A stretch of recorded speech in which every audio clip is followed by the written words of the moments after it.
Köszöntöm a kedves nézőket, Szabó Zoltán vagyok. Szeretném bemutatni, hogyan kerül tűzifa az ön tárolójáig. Először is az erdőből megérkeznek a nagy teherautókkal a tűzifák, melyeket a telephelyen szépen rendben sorban elhelyezünk, hogy száradjanak feldolgozás előtt.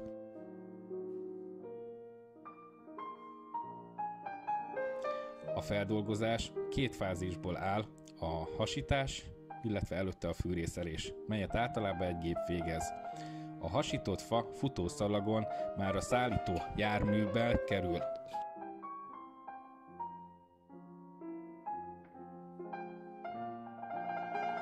Régen egy szalagfűrésszel és ingabaltával történt ez a művelet, sok új veszett oda.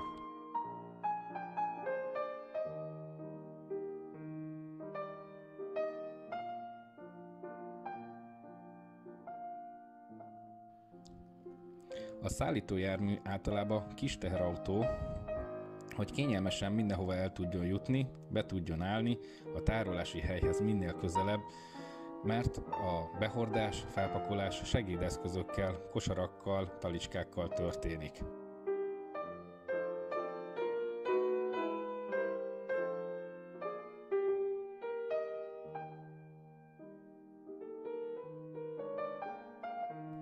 Vannak olyan helyek, ahol kicsit nehezebb, extrém körülmények között történik a behordás. Ezek külön díjszabással történnek. De alap esetben 50 méterig behordjuk segédeszközökkel, kosarakkal, talicskákkal a tárolóig, a felpakolás véget a rendelt tűzifát.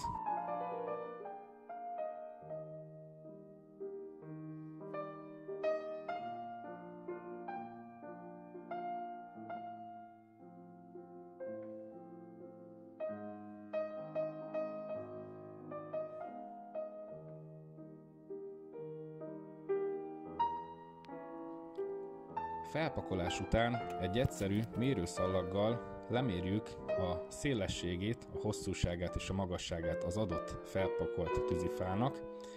Ezt köbméterben kiszorozzuk, majd a mért köbmétert kell kifizetni. Ami azt jelenti, ha valaki 4 köbmétert rendelt és csak 3,8 érkezik, akkor 3,8-al kell megszorozni a köbméter árat. De ha 4,2 érkezik, nem hagyja a szállító ott a többletet. Vannak olyan akciók, kedvezmények, hogy a behordás, felpakolás nincsen belefoglalva az árba, ilyenkor csak a kocsi mellé kiszorva nyújtjuk át a fát. Ha ebben az esetben nincsen megelégedve a vásárló a kért mennyiséggel, a kocsi mellett felpakoljuk az ellenőrzésre a tűzifát, viszont ilyenkor már nem az akciós árat számoljuk el.